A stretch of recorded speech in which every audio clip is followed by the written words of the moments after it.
If you ever thought about buying a salvage vehicle but got scared off by the title, then this video is going to save you time, money, and a massive headache. I'm going to walk you step by step on exactly how to convert a salvage title into a reconstructed title here in Louisiana. And at the end, I'm going to give you one piece of illegal advice that can save you thousands of dollars and keep you out of a nightmare situation with shady dealers. So this is a Louisiana specific process, but most states follow a very similar framework. So even if you're not in Louisiana, this will still give you a strong foundation on what to do. I've done this myself numerous times, and once you understand the process, it's actually a lot simpler than most people make it sound. All right, so what is a salvage vehicle? Under Louisiana law, a salvage title means the vehicle has been declared a total loss, like by an insurance company. There's no exact percentage saying what the value is. Most states is 70 to 80% of the repair cost versus the value of the vehicle. Here it's like practically driven by the insurance company, and they have like full control if they want to salvage it or not. And this could be from collision damage, flood damage, theft recovery, or any situation where the repair cost exceeds a certain percentage of the value, or the insurance company here decides that they just don't want to mess with it. And then once it's branded as salvage, you can't legally register or drive that vehicle on the road until it's rebuilt and reclassified as reconstructed. All right, so the forms you're going to need. There are two key forms you're going to need from the Louisiana DMV, or you can search this on whatever state you're in, the DMV. So the first one is the DPSM 1635, called the Reconstructed Parts List, and I'll link all this below, and that'll help you kind of search and find it. And this is where most people mess up. They're only listing the major component parts that were replaced, no small stuff like a radio or anything like that. So this is going to be only the major component parts of the vehicle.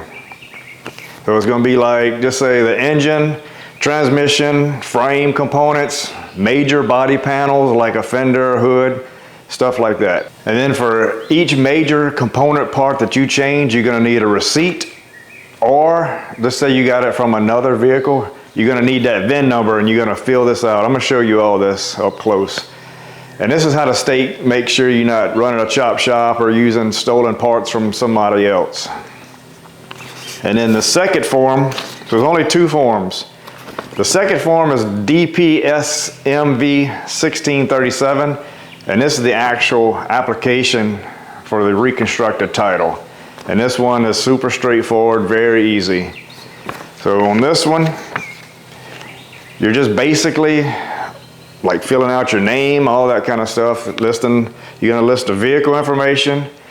You're gonna certify that you're the one that rebuilt it, and stating that it's restored to operating condition. And there's some verbiage down here that you're swearing that you have it up to operating condition.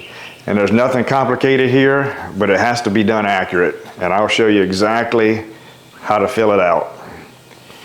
And then step 2 is going to be your state police VIN inspection, and that's super easy.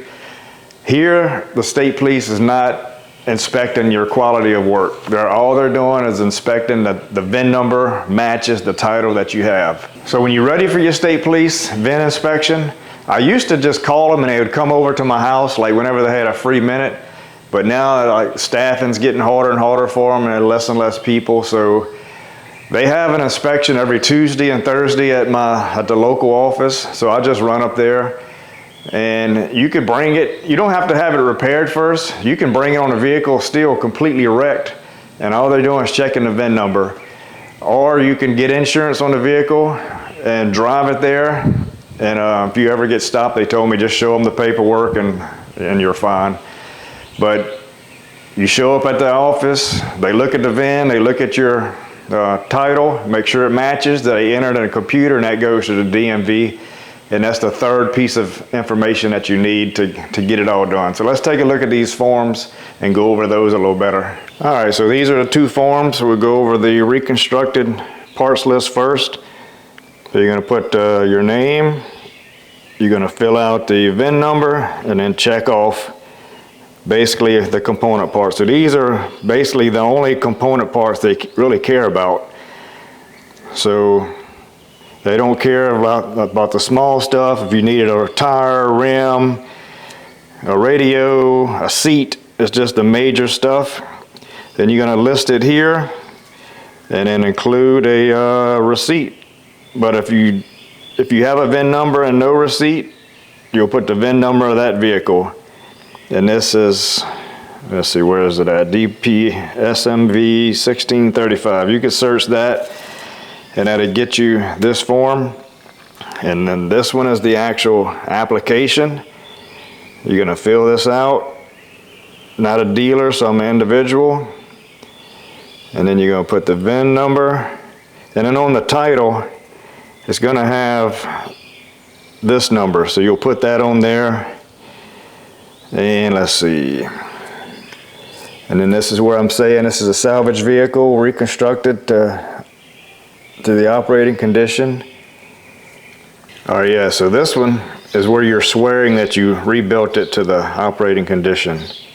And in this box is saying that it's salvage, but it's not water damage or hail damage. And then you just sign it and date it, and that's it. And this was form 1637. So that's the only two forms, and then the police inspection. So to make it an easy, seamless process, I go ahead and I get insurance on the vehicle, and yes, you can get full coverage if you want on a salvage vehicle. The insurance company don't care.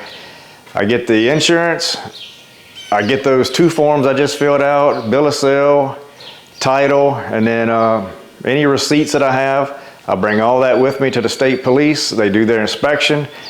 Then you go straight to the DMV, and the state police has already sent their form electronically to the DMV. Hand all that to them. They process it. You can get a tag for your vehicle right there. And then you get your new title in the mail in about 7 days. It's really a super easy process. Now your state's probably a little different with the state police inspection. Here, they're just doing the VIN inspection, because we have a inspection sticker where you take it to this little spot every year or every 2 years, and they do this inspection to make sure your blinkers and all that work. So you might not have that, and in your state, the state police might actually have to do a function test, make sure you changed out all the airbags and everything works. So that may be a little bit different where you're at. So here's a little pro tip to save you some money. Whenever you go to the DMV, they're always going to be confused about Copart. When they look at the bill of sale is going to have about 20 line items, probably 10, but it's going to have like environmental fee, gate fee, bid fee, internet fee, all kind of crap. So, and they're going to want to tax you on that total amount, but none of that is taxable. So if you just explain to them that the only thing taxable is the top item, the actual amount that you paid for, the actual bid amount. And then if you got it towed to your house, that's going to be taxable because that's a service fee. But all the other fees are not taxable. And you know how Copart is, they have a ton of fees and it adds up quick, so you'll be paying an extra $100 or so in taxes if you allow them to tax that full amount. So here's a copy of bill of sale and a title. So the title, when you get your new title back, this is the only way you're going to know as ever was salvage. It's going to say a reconstructed title. That's the only way. And then here's a bill of sale from Copart. Here's all the fees. So $2,300, but then you have all these fees and it adds up to $2,963, and they always want to tax that amount. But buyer fee, me picking up a title for 20 bucks, a gate fee, internet bid fee, none of these are taxable. So don't let them tax that.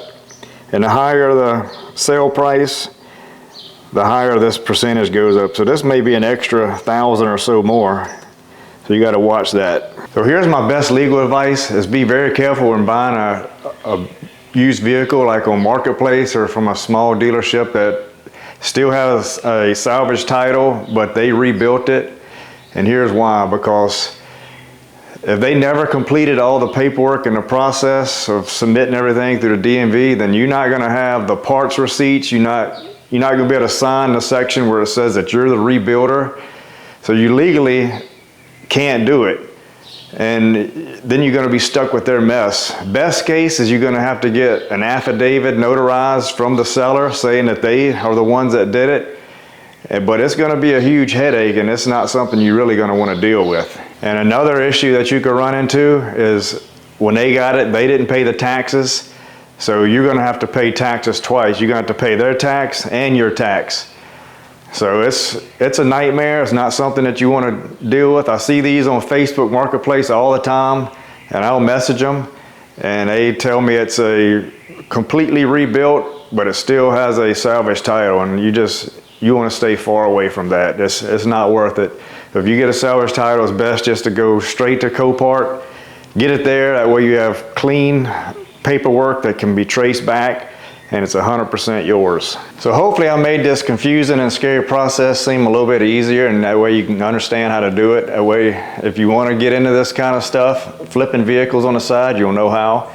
And if your state is completely different, just write down in the comments what state you're from and give us a little brief summary on how to do it. If you have different forms or if it's a completely different process.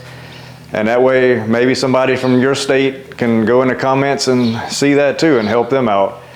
And if you like this kind of video and you want more content like this, give me a subscribe, and we will see you next time.